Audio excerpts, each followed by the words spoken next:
இன்னைக்கெல்லாம் என் பையன் வழிகட்டு போயிட்டான், என்னை எதிர்த்து நிற்கிறான். நீங்களே காரணம். உங்கள் வளர்ப்பில் குறை. உழைப்பதற்கு கொடுத்த முக்கியம் வளர்ப்பதற்கு கொடுக்கல.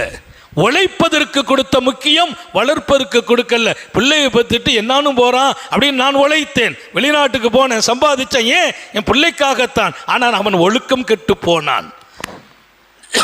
தந்தையின் கண்காணிப்பு இல்லை என்றால், தந்தையின் அரவணைப்பு இல்லை என்றால், ஒரு தந்தையினுடைய மிகச்சிறப்பான வழிகாட்டுதல் இல்லை என்றால் அந்த பிள்ளை தான் அனாதை. யார் அனாதை?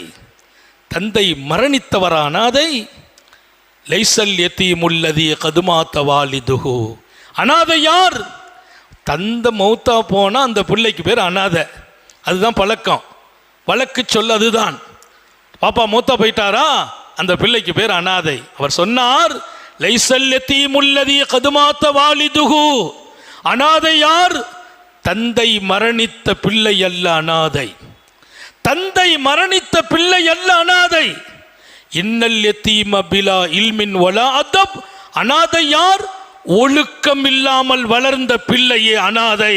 தந்தை உயிரோடு இருக்கிறார், தந்தை இருக்கிறார், பிள்ளை ஒழுக்கம் இல்லாமல் வளர்ந்தான், அவன் அனாதை.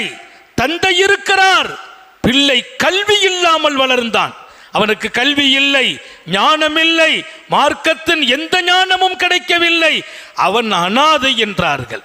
அப்ப